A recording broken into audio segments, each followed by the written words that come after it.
भारत में जो पहल हुई है, जो टोक्यो में हमारा मेडल हॉल हुआ है, उससे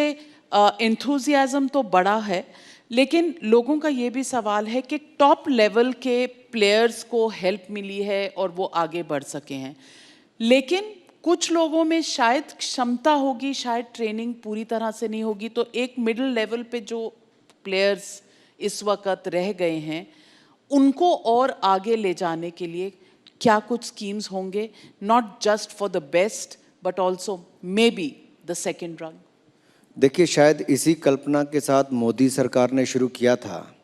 कि खेलो इंडिया सेंटर्स की स्थापना हो। हम 1000 के लगभग ऐसे स्मॉल सेंटर्स पूरे देश भर में बना रहे हैं,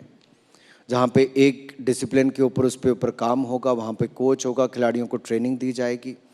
इसी तरह से खेलो India sports centre of excellence है, जहाँ पर नेशनल सेंटर ऑफ एक्सीलेंस भी है और स्टेट सेंटर ऑफ एक्सीलेंस भी है, जहाँ पर अलग अलग खेलों के लिए ट्रेनिंग भी दी जाती है, उसको आगे बढ़ाने का काम भी किया जाता है। इसी तरह से NIS पटियाला भी है और बाकी हमारी सुविधाएं हैं जहाँ पर कोचेस को ट्रेनिंग दी जाती है। लेकिन मेरा मानना है भारत जैसे देश में एक साइंस का और टेक्नोलॉजी का, ये दो का बहुत उपयोग होना चाहिए। स्पोर्ट्स साइंस ड्रिवन है, साइंटिफिक अप्रोच के साथ ही ज़्यादा रिसर्च डेवलपमेंट के साथ उसके ऊपर काम किया जाता है और उसके साथ ही उसके रिजल्ट्स बेहतर आते हैं। टेक्नोलॉजी का उपयोग भी उसमें बहुत उपयोगी है। और मैं इसलिए कह रहा हूं कि जैसे भारत जैसे देश में मान लीजिए कोचेस कम हों, तो अगर हम कोई अंतर्राष्ट्रीय कोच ला रहे हैं तो उसके साथ अगर हम देश के कोचेस को भी 4-5 को नेशनल लेवल के कैंप में साथ में रखें,